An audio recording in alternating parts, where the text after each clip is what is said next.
नमस्कार साथियों, अस्सलाम वालेकुम। आप सभी लोगों का हमारे online YouTube channel UP Urdu GS academy पर बहुत बहुत स्वागत है। साथियों, भारतीय राष्ट्रीय आंदोलन की बात हम कर रहे थे पिछले क्लास में। जिन्होंने पिछला क्लास हमारा नहीं देखा है भारतीय राष्ट्रीय आंदोलन का, उस क्लास में गांधी जी के आने के बाद लगातार निरंतर क्रम से जो घटनाएं हुई हैं, जो आंदोलन हुए हैं, चाहे चंपारण का हो, चाहे असहयोग आंदोलन हो, चाहे खेड़ा आंदोलन हो, चाहे रौलेट एक्ट हो, इन चारों को हमने बताया है पिछले क्लास में, जो बहुत ही ज़रूरी हैं। और अगर आपने नहीं देखा है तो हमारे प्लेलिस्ट में जाइए चैनल के, और वहाँ पर वीडियो पड़ा हुआ है। तो हमने पिछले क्लास में बताया था आपको कि रौलेट एक्ट जब आया तो वो ऐसा एक नियम था कि बिना वकील बिना दलील किसी भी भारतीय को उठा करके और जेल में ठूस देना, यही अंग्रेजों का नियम था। इसीलिए लाए थे वो 3 साल के लिए लाए थे इसको। 1919 में आया था ये रौलेट एक्ट, 1919 में रौलेट एक्ट आया था। ठीक, तो अब इसका जो है विरोध होने लगा। समझते रहिएगा, बहुत ही रुचिकर घटना है ये। इसका विरोध होने लगा और विरोध बड़े पैमाने पर होने लगा। गांधी जी ने भी जब ये सुना तो उनको भी बहुत दुख हुआ और वो भी विरोध में उतर कर आए। पंजाब प्रांत में बहुत ज्यादा विरोध हो रहा था, जगह जगह हिंसाएं होने लगी, जगह जगह घटनाएं होने लगी, और इतना विरोध बढ़ गया कि गांधी जी के पंजाब जाने पर पाबंदी लगा दी गई। लेकिन गांधी जी तब भी पंजाब गए। अच्छा, इसी रौलेट एक्ट के विरोध में पंजाब प्रांत में जो है एक जलियांवाला बाग है, वहां पर एक सभा आयोजित हुई इसी के विरोध में। और सभा आयोजित जब हुई तो उस समय जो डॉक्टर सैफुद्दीन थे, डॉक्टर सैफुद्दीन किचलू, और एक थे दो व्यक्ति थे जो नामी व्यक्ति थे जो गिरफ्तार कर लिए गए थे। एक थे डॉक्टर सैफुद्दीन किचलू और एक थे सत्यपाल मलिक। तो जो ये 2 व्यक्ति थे, इनको गिरफ्तार कर लिया गया था इसी रौलेट एक्ट के तहत। बिना वकील बिना दलील बस गिरफ्तार करके जेल में ठूंस दिया गया था। तो ये घटनाएं जो सारी थी वो इन्हीं के विरोध में थी, क्योंकि ये नामचीन व्यक्ति थे, नेता थे, अच्छे आदमी थे। तो पंजाब प्रांत में एक जलियांवाला बाग नामक स्थान है, तो उस स्थान में सभा बुलाई गई। और सभा बुलाई गई चूंकि अंग्रेज जब घटनाएं होने लगी थी और हिंसाएं होने लगी थी, तो अंग्रेजों ने एक नियम पारित कर दिया कि कोई जो है सभा नहीं होगा, या कोई भी अनशन या कोई सभा या कोई भीड़ वाली जगह, ऐसा कुछ नहीं होगा। लेकिन जो जलियांवाला बाग है वहां पर सब भारतीय इकट्ठा हुए और उस समय भाषण चल रहा था डॉक्टर सत्यपाल मलिक के ऊपर और ये रौलेट एक्ट के ऊपर। उसी समय जब ये सभा चल रहा था, बहुत विशाल सभा था ये, बहुत ज्यादा व्यक्ति जमा हुए, क्योंकि सभी लोग आक्रोशित थे, हिंदू हो चाहे मुसलमान हो, सब लोग आक्रोशित थे इस नियम से। इस नियम से भारतीयों को जेल में ठूंस दिया जाता था बिना सबूत के, बिना वकील के, बिना दलील के, चाहे वो हिंदू हो, चाहे मुस्लिम हो, चाहे सिख हो, चाहे ईसाई हो। इसलिए हिंदू मुस्लिम सिख ईसाई सभी लोग आक्रोशित थे और सब मिलकर एक हो गए थे। इसलिए जलियांवाला बाग में जो सभा बुलाई गई, उस सभा में बहुत ढेर सारे आदमी एकत्रित हो गए और भाषण चल रहा था उस समय सत्यपाल मलिक के ऊपर और डॉक्टर सैफुद्दीन किचलू के ऊपर और रौलेट एक्ट के ऊपर। इन्हीं सब पर अपना जो है मत दे रहे थे वहां के उस समय जो भी नेता थे। अच्छा, भाषण चल रहा था, तभी भाषण चल रहा था और सभा कब बुलाई गई? अमृतसर में जो जगह थी जलियांवाला बाग नामक जो स्थान था, वहां पर सभा कब बुलाई गई? देखिए, 13 अप्रैल, हमने अंडरलाइन बहुत सारी चीजों को किया है, वो हम एक एक करके बताएंगे आपको। 13 अप्रैल 1919 की शाम को 5 बजे ये सभा बुलाई गई और भाषण चल रहा था सैफुद्दीन किचलू के ऊपर, डॉक्टर सैफुद्दीन किचलू के ऊपर और सत्यपाल मलिक के ऊपर और रौलेट एक्ट के ऊपर। अच्छा, भाषण चल ही रहा था कि तभी एक सैन्य अधिकारी आ गया अंग्रेजों का। सैन्य अधिकारी जो आ गया अंग्रेजों का, वो ब्रिगेडियर रैंक का था और उसका नाम क्या था? रोगिनाल्ड डायर। रोगिनाल्ड डायर, इसी को जनरल आर डायर कहते हैं। इसी का नाम था रोगिनाल्ड डायर, इसी को आर डायर कहते हैं। तब जब ये सैन्य अधिकारी आ गया तो एकदम से खिसिया गया। अब खिसिया क्यों गया? इसीलिए खिसिया गया कि जब रोक लगा है सभा के ऊपर तो क्यों सभा बुला रहे हैं। तो इसने क्या किया कि अपने जितने भी सिपाही थे सबको ये आदेश दे दिया कि जितनी भी भीड़ है सबके ऊपर गोली चला दो। और साथियों, सबके ऊपर गोली चला दिया गया एक तरफ से, और लगभग इस घटना में 1500 लोग मारे गए। 1500 लोग इस घटना में मारे गए। तो इस घटना में जब 1500 लोग मारे गए, चूंकि उस समय अंग्रेजी सरकार थी, अब अंग्रेजी सरकार के हिसाब से ये डाटा है, कह रहे हैं कि 379 लोग मारे गए और 1200 लोग घायल हुए, जबकि सत्यता ये नहीं थी। सत्यता ये थी कि लगभग 1500 लोग मारे गए थे। 1500 लोग, इस घटना में लगभग 1500 लोग मारे गए थे। आदेश कौन दिया था? रोगिनाल्ड डायर, इसी को आर डायर कहते हैं।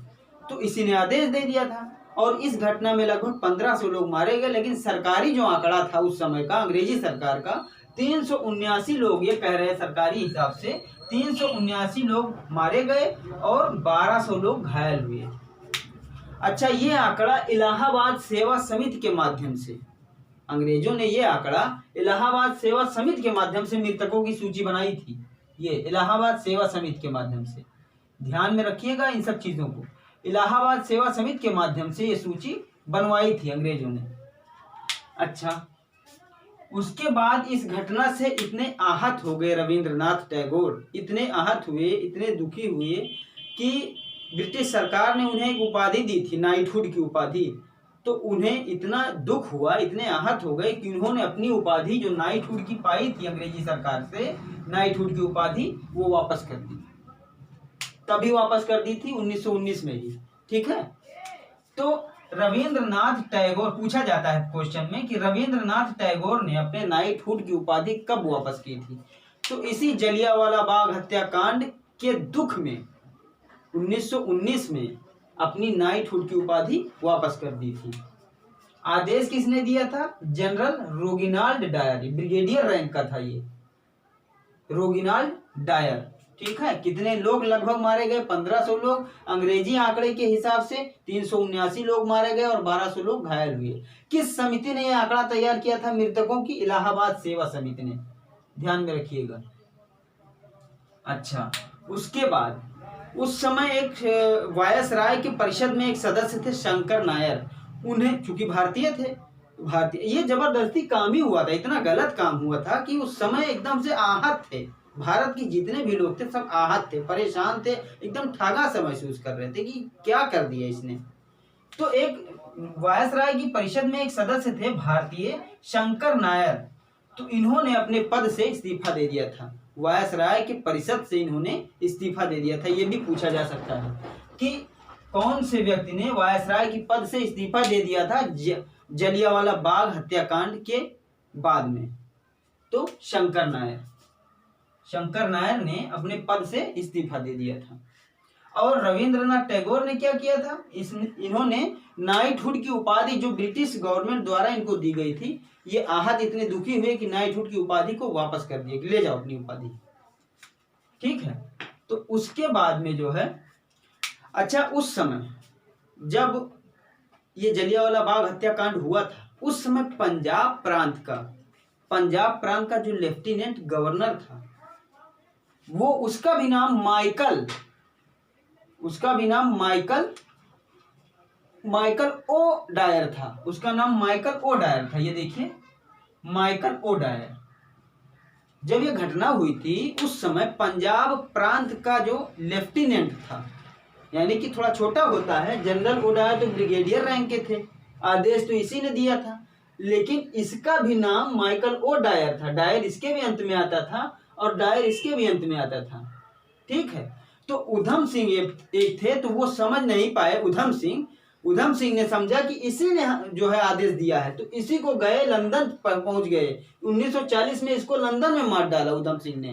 पूछा जाता है कि उधम सिंह ने कौन से गवर्नर को मार डाला था, तो आप रोगिनाल्ड डायर मत लगाइएगा, आप लगाइएगा माइकल ओ डायर।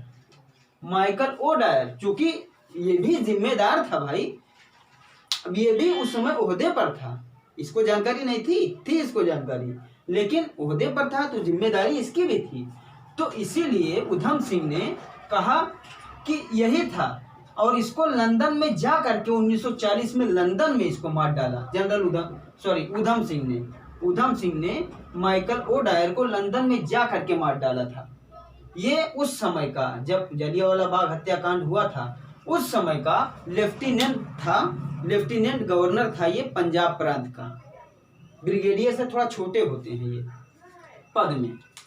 तो उधम सिंह ने इसी को मार डाला था, लंदन में जाके, लंदन में घुस के इसको मारा था माइकल ओ डायर को। उधम सिंह का नाम हमेशा पूछा जाता है, ध्यान में रखिएगा। कब मारा था? 1940 में। कहा? लंदन में जाकर के। अच्छा, उस समय जो है एक दीनबंधु एंड्रयूज थे, उनका नाम ही था दीनबंधु एंड्रयूज। उन्होंने अपना एक स्टेटमेंट दिया हुआ था, कभी कभी प्रश्न में पूछ लिया जाता है कि उन्होंने अपना एक स्टेटमेंट दिया था और कहा था कि ये जो घटना हुई है ना जलियांवाला बाग हत्याकांड की, ये जानबूझकर कराई गई है। तो पूछ लिया जाता है कि जलियांवाला बाग की घटना जानबूझकर कराई गई है, ये स्टेटमेंट किसका है? तो दीनबंधु एंड्रयूज का। दीनबंधु एंड्रयूज का। ध्यान में रखिएगा एक एक पॉइंट। इस हत्याकांड को जानबूझकर कराई गई घटना कहा। किसने? दीनबंधु एंड्रयूज ने। अच्छा, उस समय सरकारी गवाह पूछ लिया जाता है कौन बना था। छोटी छोटी चीजें भी आप लोग ध्यान में रखिए। तो उस समय सरकारी गवाह एक हंसराज नामक व्यक्ति थे। हंसराज नामक व्यक्ति जो थे, ये सरकारी गवाह बने।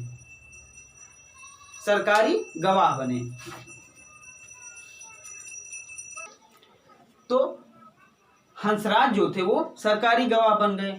एक क्वेश्चन इसमें और पूछा जाता है कि जब जलियांवाला बाग हत्याकांड की घटना हुई उस समय भारत का वायसराय कौन था? तो ये भी जानना आपके लिए बेहद जरूरी है। तो उस समय भारत का वायसराय लॉर्ड चेम्सफोर्ड था। Lord Chelmsford. जलियांवाला बाग हत्याकांड के समय भारत का वायसराय लॉर्ड चेम्सफोर्ड था, और जलियांवाला बाग हत्याकांड के समय पंजाब प्रांत का lieutenant governor Michael O'Dwyer था, और गोली चलवाई थी रोगिनाल्ड डायर ने। इन तीनों नामों पर आप ध्यान दीजिएगा, ठीक है। सरकारी गवाह कौन बना? हंसराज। नाइटहुड की उपाधि किसने दे दी? रविंद्रनाथ टैगोर ने। ठीक है, इस तरह से चीजें पूछ ली जाती हैं। और दीनबंधु जो एंड्रयूज थे, दीनबंधु एंड्रयूज, उनका एक स्टेटमेंट है कि ये जो घटना है जलियांवाला बाग की, ये जानबूझकर कराई गई है। तो इतनी चीजें महत्वपूर्ण है। आगे चलते हैं। तो उस समय भारत का जो वायसराय था वो लॉर्ड चेम्सफोर्ड था। कितने सन से कितने सन तक? 1916 से लेकर 1921 तक लॉर्ड चेम्सफोर्ड वायसराय था भारत का, और ये घटना जलियांवाला बाग हत्याकांड की 1919 में हुई थी। तो उस समय भारत का वायसराय यही था, लॉर्ड चेम्सफोर्ड। ठीक है साथियों। अच्छा, जब ये घटना हो गई, इतने सारे व्यक्ति जो निर्दोष थे मार डाले गए, तो कांग्रेस ने क्या किया कि एक कमेटी बनाई जांच करने के लिए कि इस जो हत्याकांड है जलियांवाला बाग हत्याकांड की जांच करिए। तो कमेटी कौन सी थी उसका नाम पूछ लिया जाता है। तो उसका नाम है तहकीकात कमेटी। जो कांग्रेस ने बनाई उस कमेटी का नाम है तहकीकात कमेटी। तो कांग्रेस के द्वारा जो जांच के लिए कमेटी बनाई गई उस कमेटी का नाम है तहकीकात कमेटी। ठीक। अच्छा, तहकीकात कमेटी ने जब जांच पड़ताल किया अपना, और उसने दोषी पाए, कई दोषी पाए। तो जितने भी दोषी पाए उसने सरकार, उस समय अंग्रेजी सरकार थी, सरकार से कहा कि दोषियों पर कार्रवाई होनी चाहिए। दोषी जो पाए उसने अपनी लिस्ट सौंपी, जो कमेटी था उसकी रिपोर्ट सौंपी जांच पड़ताल के बाद। तो रिपोर्ट में कई सारे अधिकारी जो थे वो दोषी थे, पाए गए। तो कांग्रेस ने कहा कि इन दोषियों पर कार्रवाई होनी चाहिए। अंग्रेजी सरकार ने क्या किया? तो जब कांग्रेस की रिपोर्ट अंग्रेजी सरकार तक गई तो उसमें जो भी दोषी थे उन पर कांग्रेस की ये जो कमेटी थी तहकीकात कमेटी, इसने कहा कि दोषियों पर कार्रवाई होनी चाहिए। तो अंग्रेज सरकार जो थी उसने दोषियों पर कोई कार्रवाई नहीं की, उसका रवैया बिल्कुल ढीला रहा। कोई, चूंकि अंग्रेज व्यक्ति ही थे, अंग्रेज अधिकारी ने ही करवाया था ये सब घटना, तो अंग्रेज सरकार ने उन पर कार्रवाई नहीं की। अच्छा, जब कार्रवाई नहीं की तो गांधी जी एकदम से लाल हो गए, गुस्से से, एकदम से गुस्से से लाल हो गए। कहा ना अब हम धरना करेंगे, इनका काम ही था वही। इन्होंने कहा हम असहयोग आंदोलन करेंगे। कौन सा आंदोलन? असहयोग आंदोलन करेंगे, और छेड़ेंगे बहुत जबरदस्त असहयोग आंदोलन, और उठेंगे नहीं हम। असहयोग आंदोलन इन्होंने करने की धमकी दी और करने का एकदम ठान लिया, असहयोग आंदोलन। ये तहकीकात कमेटी का गठन जब कांग्रेस ने किया, तो जब तहकीकात कमेटी ने अपना रिपोर्ट सौंपा और कहा दोषियों पर कार्रवाई होनी चाहिए अंग्रेजी सरकार से, तो अंग्रेजी सरकार का ढीला रवैया था, उसने अपने अधिकारियों पर कोई कार्रवाई नहीं की। इसलिए गांधी जी एकदम गुस्से से लाल पीले हो गए और इन्होंने कहा कि हम असहयोग आंदोलन चलाएंगे और बहुत जबरदस्त आंदोलन चलाएंगे। तो इसी के बाद तो असहयोग आंदोलन हुआ था, हम आएंगे उस पर बाद में। अभी इसमें कुछ और चीजें बतानी है आपको। तहकीकात कमेटी का गठन कब हुआ था? यह भी 1919 में ही हुआ था, ठीक है। अच्छा, इसके बाद में चूंकि कांग्रेस की जो कमेटी बनी थी जांच के लिए, उस कमेटी का नाम था तहकीकात कमेटी। वहीं पर अंग्रेजी सरकार ने भी एक कमेटी बनाई, ऐसे ही बना दी कि जो भारतीय जनता है वो समझे कि हाँ जांच हो रहा है। तो अंग्रेजी सरकार ने जो कमेटी बनाई, उस कमेटी का नाम रखा हंटर कमेटी। उस कमेटी का नाम रखा हंटर कमेटी। तो हंटर कमेटी चूंकि अंग्रेजों की ही कमेटी थी, उसने जांच पड़ताल किया, पक्ष लिया अंग्रेजों का ही, लेकिन उसने एक चीज सिर्फ बताया कि जो रोगिनाल्ड डायर हैं वो दोषी हैं। बस इन्हीं को उसने दोषी बताया, रोगिनाल्ड डायर को दोषी बताया। किसने? हंटर कमेटी ने। अच्छा, जो हंटर कमेटी थी उसके अध्यक्ष कौन थे? GC Hunter. पूछ लिया जाता है कि हंटर कमेटी के अध्यक्ष कौन थे? GC Hunter. और तहकीकात कमेटी के अध्यक्ष कौन थे? ये भी पूछ लिया जाता है। मदन मोहन मालवीय। तहकीकात कमेटी के जो अध्यक्ष बनाए गए, कांग्रेस द्वारा जो तहकीकात कमेटी बनाई गई, उसके जो अध्यक्ष थे उस समय वो मदन मोहन मालवीय थे। और जो अंग्रेजों ने अपनी हंटर कमेटी बनाई जांच के लिए, हंटर कमेटी, उसके अध्यक्ष कौन थे? GC Hunter. तो जो हंटर कमेटी थी उसका जब रिपोर्ट आया तो उसने तो पक्ष अंग्रेजों का ही लिया, क्योंकि अंग्रेजों के द्वारा ही बनाई गई कमेटी थी। लेकिन उसने बस दिखावे के लिए जो है रोगिनाल्ड जो थे, रोगिनाल्ड डायर, इन्हीं को बस एक व्यक्ति को दोषी माना, ठीक है, दोषी बताया। सिर्फ जनरल आर डायर को ही दोषी बताया, यानी जनरल रोगिनाल्ड डायर को ही उसने दोषी बताया। अच्छा, जो हंटर कमेटी है इसका एक और नाम पूछ लिया जाता है आपसे, इसका एक और अधिकृत नाम है। कभी उस नाम से प्रश्न आ गया तब क्या करेंगे, वो नाम भी जान लीजिए। वो नाम है disorder inquiry committee. Disorder inquiry committee.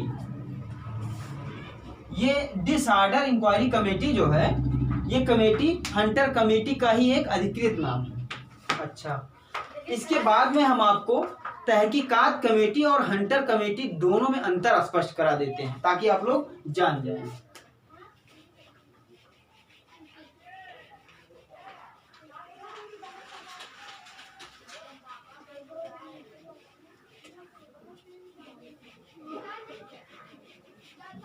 तो ये था जलियांवाला बाग हत्याकांड, एकदम नरसंहार था ये। लगभग 1500 लोगों की मृत्यु हो गई थी, लेकिन अंग्रेजी आंकड़े के अनुसार, अंग्रेजी सरकार के आंकड़े के अनुसार 379 लोगों की हत्या हुई थी और 1200 लोग घायल हुए थे।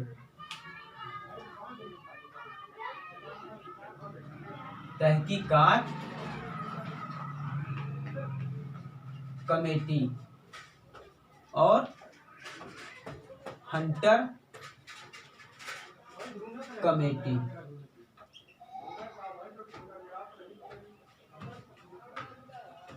तहकीकात कमेटी और हंटर कमेटी, तो इन दोनों में हम आपको अंतर बता दे रहे हैं ताकि आप लोग अच्छे से समझ जाएं।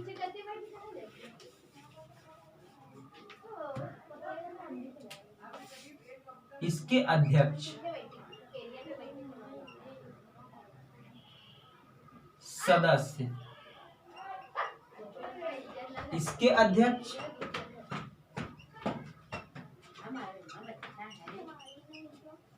और सदस्य,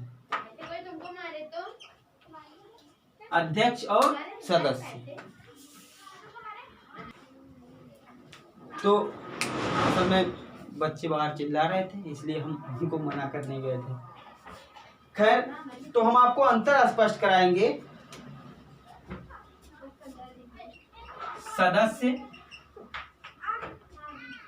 सदस्य, सदस्य कितने हो गए? 1 2 3 4 5। एक सदस्य और थे, सदस्य, और 5 सदस्य यहाँ पर भी थे। सदस्य, सदस्य पूछ लिया जाता है साथियों, इसलिए हम बताएंगे आपको। सदस्य, सदस्य, ठीक। तो ये चीजें हम आपको अंतर पहले स्पष्ट करा दें। तो ये जो दोनों कमेटी बनी थी, तहकीकात कमेटी और हंटर कमेटी, इन दोनों कमेटियों के जो अध्यक्ष थे वो अलग अलग थे और जो सदस्य थे वो भी अलग अलग थे। लेकिन हंटर कमेटी में 3 सदस्य ऐसे थे जो भारतीय थे, तो वो चीज हम आपको बताएंगे। तहकीकात कमेटी के जो अध्यक्ष थे वो मदन मोहन मालवीय थे, मदन मोहन मालवीय। सदस्य गण में देखिए, महात्मा गांधी थे, मोतीलाल नेहरू थे, महात्मा गांधी, मोतीलाल नेहरू। नेहरू पूछ लेता है कि कौन सा तहकीकात कमेटी का सदस्य नहीं है, तब जब आप जानेंगे तभी आप इसको लगा पाएंगे। चित्तरंजन दास एक थे, चित्तरंजन दास और चित्तरंजन दास, चित्तरंजन दास थे, और M.R. जयकर, M.R. जयकर और अब्बास तैयब जी, अब्बास तैयब जी। इन 5 नामों को आप याद रखिएगा, अध्यक्ष सहित ये 4 नाम, 5 नाम, 1 2 3 4 5 सदस्य और अध्यक्ष। वहीं पर अगर अंग्रेजी सरकार की बात करें तो हमने बताया था अध्यक्ष कौन था? जीसी हंटर, अध्यक्ष जीसी हंटर थे। उसके बाद यहाँ पर 7 सदस्य थे, 1 2 3 4 अंग्रेजी सदस्य थे और 3 भारतीय सदस्य। तो अंग्रेजी सदस्य में पहले थे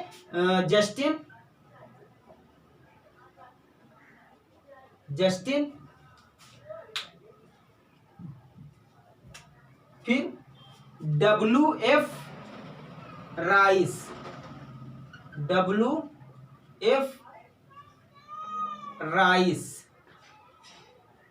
आसानी के लिए लिख दिए हैं WF राइस। जस्टिन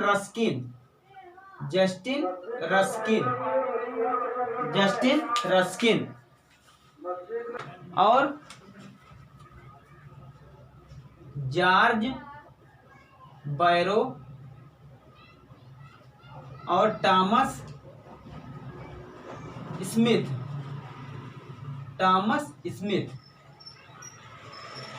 यही दोनों कमेटियां बनी थी जलियांवाला बाग हत्याकांड के समय, इसलिए दोनों जरूरी हो जाता है। अंतर स्पष्ट कर लीजिए। Justin Ruskin, WF Rice, George Barrow, Thomas Smith और 3 भारतीय सदस्य थे। कौन कौन? चमनलाल